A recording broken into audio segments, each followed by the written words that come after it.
ताली बजा दीजिए, क्योंकि हम कलाकारों के लिए बहुत बड़ा सम्मान होता है और इन्होंने बहुत प्यार से दिया है कि एक बार हमारी आंटी पर जोरदार ताली होनी चाहिए। आइए ताली के साथ।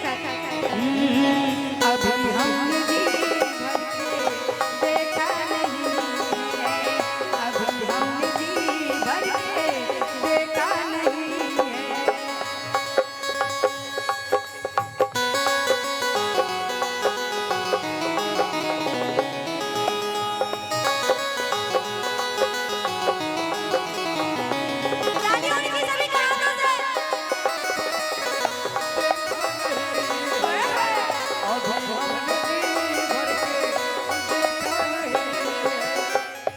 और क्या हो माता कौशल्या के आँखें की तारे,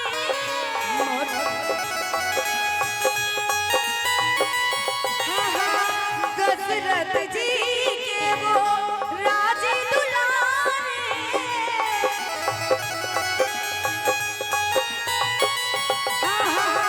माता कौशल्या के आँखें की तारे, दशरथ जी के वो राजे दुलारे, कभी अयोध्या,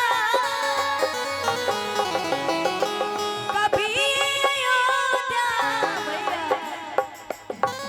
अयोध्या को क्या करना है, क्या नहीं करना है? भजन सुन रहे? अच्छा, भजन आप लोग इससे पहले कभी सुने थे?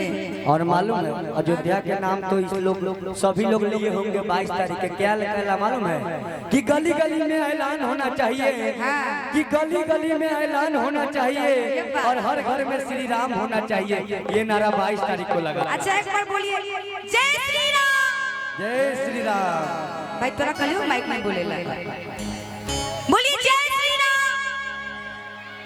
आवाज नहीं आई, आप लोग बोल रहे हैं। आप लोग कह रहे, आप कह रहे जय श्री राम, कह रहे है श्री राम। बोलिए जय श्री राम। इधर से बोलिए जय श्री राम। कहना है क्या? कभी